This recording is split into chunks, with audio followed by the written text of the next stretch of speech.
friends, welcome back to Known Academy channel. I'm Kirti Kaushik and last lecture में हमने discuss किया था accounting equation के बारे में. I hope you like that video. Now आज के लेक्चर में हम अकाउंटिंग इक्वेशंस के कुछ और एग्जांपल्स को देखेंगे.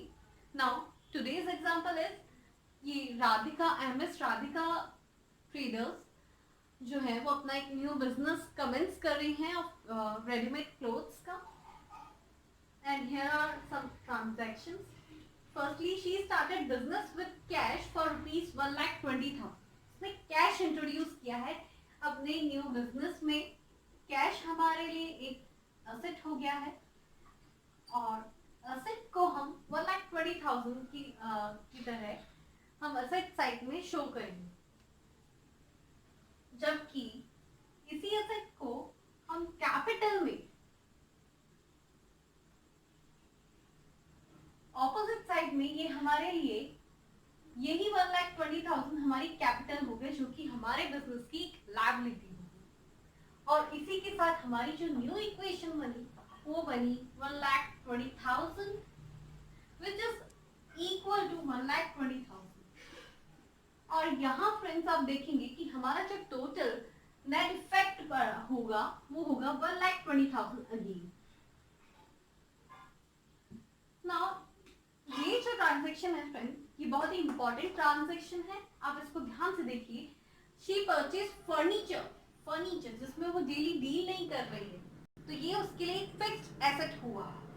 From RK trader I didn't use the term for cash. मैंने यहाँ पे डायरेक्टली अमाउंट लिखा है ₹10,000. यहाँ उसने फर्नीचर परचेज किया है जो कि उसकी फिक्स्ड एसेट है, तो यहाँ मेरे पास फर्नीचर आया which is for ₹10,000 and RK traders से उसने परचेज किया है फ्रेंड्स, तो आरके ट्रेडर्स उसकी लायबिलिटी हो गई है. आरके ट्रेडर्स को उसको आगे पे ऑफ करना है, तो ये उसकी क्रेडिटर हो गए हैं. क्रेडिटर्स हुए अगेन 10,000 के, और इसी के साथ में हमारी जो न्यू इक्वेशन बनी वो बनी 1,20,000 plus furniture of 10,000 which is equal to creditor of 10,000 plus capital of 1,20,000. right? यहाँ पे हमारी इस ट्रांजेक्शन से जो नेट इफेक्ट बना वो बना 10,000 का.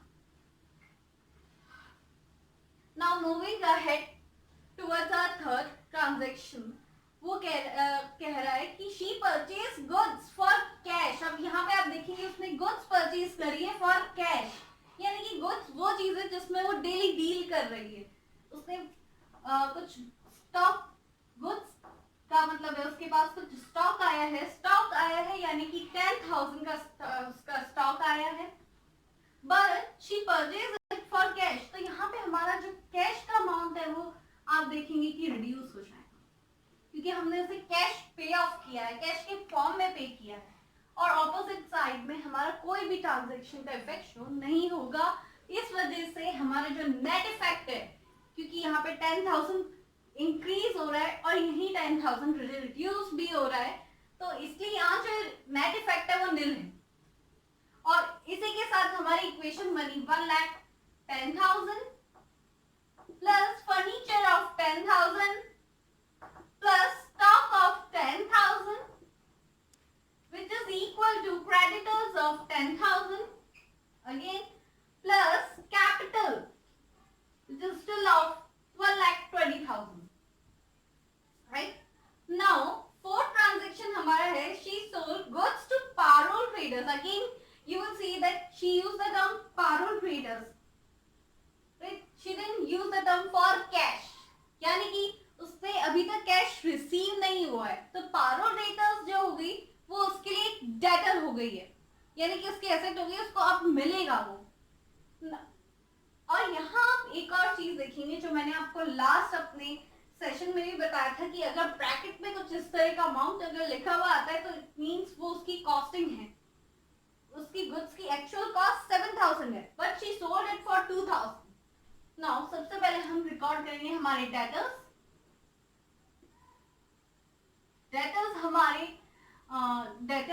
आई है 9,000 की, बट आप देखेंगे कि हमारा जो स्टॉक है, क्योंकि हमने हमारा 7,000 का स्टॉक दिया है, तो इट विल रिड्यूस बाय 7,000,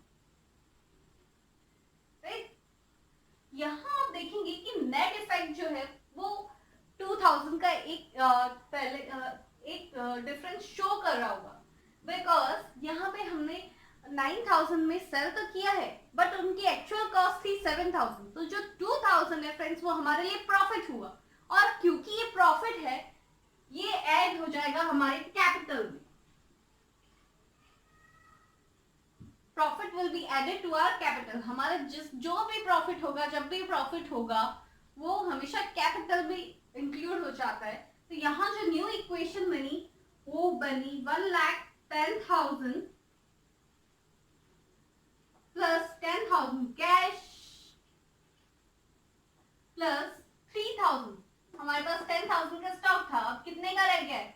3,000। और अब हमारे पास क्या नया इंट्रोड्यूस हुआ है? हमारे नए डेटर, दिस फॉर 9,000। और लायबिलिटी हमारे पास अब रह गई है अगेन 10,000 की, जबकि हमारी जो कैपिटल है वो इंक्रीज हो गई है 1,22,000। और यहाँ पे आप देखेंगे कि यहाँ जो नेट इफेक्ट है वो इस ट्रांजेक्शन का 2,000, right. Now moving to last transaction, ये क्या है? ये कह रहा है कि she paid cash to RK traders for the furniture. यहाँ हमने आरके ट्रेडर्स से क्रेडिट पे फर्नीचर परचेज किया था, आपको ध्यान हो तो 10,000 का, बट आरके ट्रेडर्स को उसने पेमेंट किया है in full settlement. Mark the word full settlement. ये बहुत ही इंपॉर्टेंट ट्रांजेक्शन है फ्रेंड्स, क्योंकि ये स्टूडेंट्स को बहुत ज्यादा कंफ्यूज कर देता है, इसलिए इट्स इंपॉर्टेंट कि आप इसे बहुत ध्यान से देखिए। उसने टर्म यूज किया फुल सेटलमेंट, यानी कि उसने जो 10,000 में से 9,700 उसने पे कर दिया है, तो बाकी का जो 300 का जो अमाउंट है, जो डिफरेंस है, वो उसने माफ कर दिया आरके ट्रेडर्स ने इसको। तो यहाँ पे हमने पेमेंट तो किया है कितने का फ्रेंड्स? कैश के फॉर्म में पेमेंट किया है 9,700 का, बट यहाँ जो एक्चुअल लायबिलिटी रिड्यूस हो रही है वो कितने की रिड्यूस हो रही है फ्रेंड्स?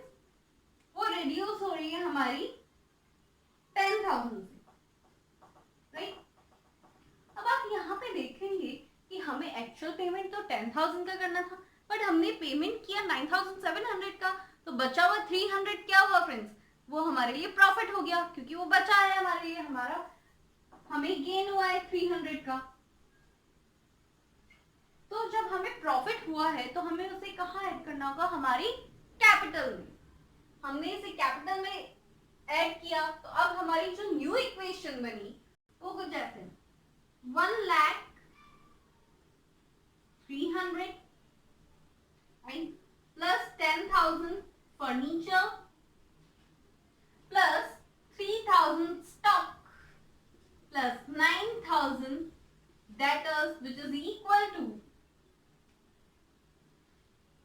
creditor यहाँ पे नील हो गए, प्लस 1,22,300 का हमारे पास एक्चुअल कैपिटल है अब। और यहाँ पे भी आप देखेंगे तो यहाँ इस ट्रांजेक्शन का जो टोटल इफेक्ट हुआ वो हुआ नेगेटिव में 9,700। यहाँ भी आप एक्चुअल वो जो देखेंगे 1,20,000 प्लस 10,000 1,30,000 प्लस 2,000 1,32,000 माइनस 9,700। तो यहाँ पे भी हमारे पास जो नेट इफेक्ट आया वो आया 1,22,300।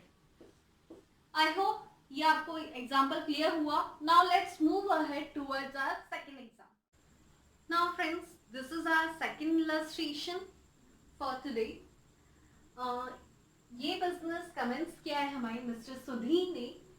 तो यहाँ पे first transaction is he started business with cash ₹50,000 and goods of ₹20,000, यानी कि वो अपने बिजनेस में न्यू उसने इंट्रोड्यूस किया है कैश के साथ में गुड्स भी, यानी कि हमारे पास असेट में कैश तो आया ही है, प्लस हमारे पास आई है स्टॉक। कैश आया है हमारे पास 50,000 का, प्लस स्टॉक हमारे पास आया है 20,000 का। जबकि दोनों को इंक्लूड करके हमारे पास जो एक्चुअल कैपिटल होगा वो कैपिटल हमारे पास आएगा ₹70,000 का, और इसी ट्रांजैक्शन पे हमें नेट इफेक्ट शो होगा 70,000 का, और इससे हमारी जो न्यू इक्वेशन बनेगी वो बनेगी 50,000 cash plus stock of 20,000 which is equal to the capital of 70,000। दोनों हमने कैपिटल फॉर्म में ही इंट्रोड्यूस की है सुधी ने। Okay, now second equation transaction हमें कह रहा है he bought goods for cash 15,000 and on credit for ₹10,000, यानी कि वो उसने गुड्स कुछ परचेज किए, उसमें से उसने जो गुड्स 15,000 की जो परचेज की है वो उसने कैश फॉर्म में परचेज की है, जबकि क्रेडिट फॉर्म में उसने परचेज की है 10,000 में। तो हमने टोटल गुड्स कितने की परचेज की है स्टूडेंट्स? 25,000। 15,000 प्लस 10,000, हमने टोटल गुड्स परचेज की 25,000। आउट ऑफ दैट हमने कैश फॉर्म में जो गुड्स परचेज की है उससे हमारा कैश रिड्यूस हो जाएगा 15,000। अब आप देखिए हमने क्रेडिट में भी यूज की है, यहाँ पे मैंने टर्म यूज किया है क्रेडिट। जब हमने टर्म यूज किया है क्रेडिट तो यहाँ पे हमारे क्रेडिटर्स इंक्रीज हो जाएंगे, क्रेडिटर्स इंक्रीज हो गए हैं हमारे ₹10,000 से। अब आप यहाँ पे जो नेट इफेक्ट देखेंगे वो इफेक्ट आपको दिखाई देगा ₹10,000 का, राइट। और यहाँ न्यू इक्वेशन हमारे पास जो बनी वो बनी हमारे पास 35,000 कैश प्लस 45,000 गुड्स, और हमारे पास क्रेडिटर आ गए हमारे 10,000, राइट, और 70,000 का हमारे पास अभी भी क्या है? कैपिटल है।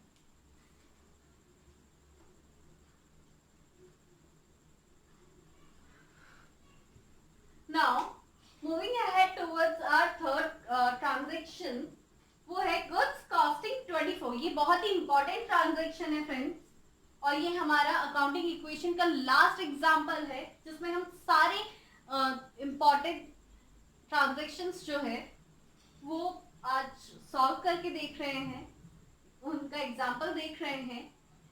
तो लेट्स सी, गुड्स कॉस्टिंग 24,000, हमारे पास 24,000 की जो गुड्स थी वो हमने सेल कर दी है at a profit of 33.33%, out of which half the payment received in cash. अब आप इसे देखिए, सी 24,000 की हमारे पास गुड्स थी जो हमने सेल कर दी, यानी कि हमारी जो एक्चुअल गुड्स थी उस कॉस्टिंग थी गुड्स की, उनमें से हम 24,000 रिड्यूस कर लेंगे क्योंकि 24,000 की हमने सेल कर दी है। Now out of which 33.33% is our profit. 24,000 का 33.33% कितना हुआ? 8,000। अब हमने लास्ट अपने एग्जांपल्स में एक देखा है कि अगर हमें प्रॉफिट होता है तो वो कहाँ हम ऐड करते हैं? We add it on in our capital. 24,000 का 33% हुआ 8,000 का प्रॉफिट। 8,000 का प्रॉफिट प्लस 24,000, यानी कि हमने 32,000 की गुड्स जो है वो अब तक सेल करी है, out of which half the payment received in cash. उसमें से हमें हाफ पेमेंट जो है वो कैश में हम रिसीव कर चुके हैं, यानी कि हमारे पास कैश आया है कितने का? 16,000 का। 32,000 का हाफ हमारे पास हो गया 16,000। बट हमने क्या कहा, हाफ पेमेंट रिसीवर, और हाफ पेमेंट हमें अभी तक रिसीव नहीं हुआ है, तो यानी कि जिनसे हमें रिसीव नहीं हुआ है वो हमारे हो गए डेटर्स। डेटर्स हमारे हो गए हैं 16,000, राइट। अब आप यहाँ पे जो नेट इफेक्ट देखेंगे फ्रेंड्स, वो नेट इफेक्ट हमारा है टोटल 8,000 का, जबकि हमारी जो अकाउंटिंग इक्वेशन बनी है वो बनी है कुछ 51,000 का हमारे पास कैश आया है, एंड आउट ऑफ विच हमने 24,000 तो हमारा स्टॉक गया था 45,000 में से, तो हमारे पास अब टोटल स्टॉक जो बचा है वो है 21,000 का। डेटर्स हमारे पास है 16,000 के, यहाँ पे हमारे पास अभी भी क्रेडिटर्स हैं 10,000 के, और कैपिटल हमारे पास है टोटल 78,000, राइट। नाउ ये हमें लास्ट ट्रांजैक्शन हमें बता रहा है कि he purchase furniture for office use ₹6,000 and for household use of Sudhir ₹4,000. This is 4,000, not 44. अब आप देखिए कि हमने फर्नीचर परचेज किया है both for our business and for our household purpose के लिए जो हमने गुड्स जो परचेज किए, जो भी गुड्स हम परचेज करते हैं या कुछ भी परचेज करते हैं वो हमारी ड्राइंग्स में शो होती है, वो हमारी ड्राइंग्स में शो होती है, तो इसीलिए वो ड्राइंग्स को हम हमेशा रिड्यूस करते हैं हमारे कैपिटल में से। तो 4,000 का जो अमाउंट है फ्रेंड्स उसे हम रिड्यूस कर देंगे हमारी कैपिटल में से, राइट। अब आप देखेंगे he purchase furniture for office use, यानी कि हमारे पास फर्नीचर भी आया है, मैं यहाँ पे ऐड कर रही हूँ फर्नीचर, राइट। फर्नीचर हमारे पास आया ₹6,000 का, है ना। But we purchase both in cash form, हमने इन दोनों को कैश फॉर्म में परचेज किया है, तो यहाँ पे मेरा जो कैश है वो कितने से रिड्यूस हो जाएगा, 6,000 प्लस 4,000 विच इज 10,000। हमारा 10,000 से हमारे पास कैश रिड्यूस हो गया। तो फ्रेंड्स हमारी पास जो फाइनल इक्वेशन बनी वो बनेगी 41,000 cash plus 21,000 stock plus 16,000 debtors plus 6,000 furniture, which is equal to 10,000 of our creditors plus इसमें से हमने ड्राइंग्स रिड्यूस करी थी, आप देखेंगे तो 74,000 हमारी कैपिटल, और यहाँ जो आप नेट इफेक्ट देखेंगे फ्रेंड्स वो नेट इफेक्ट आएगा नेगेटिव में 4,000। तो यहाँ पे आप दोनों तरफ बैलेंस शीट का टोटल अगर आप देखते हैं तो ये टोटल आपके पास आएगा 84,000 का, और इस इफेक्ट से भी अगर आप टोटल देखते हैं तो भी आपके पास इफेक्ट आएगा 84,000। आई होप मेरे इस वीडियो से आपको अकाउंटिंग इक्वेशन क्लियर हुआ होगा। If you have any doubt regarding this topic, you can ask in our comment section. We will discuss in our further videos. Okay, so till then wait for my next videos. In next video we will discuss about real account, personal account, and further more types of accounts. So I hope you like this video. So then please like, share and subscribe. Till then, bye bye.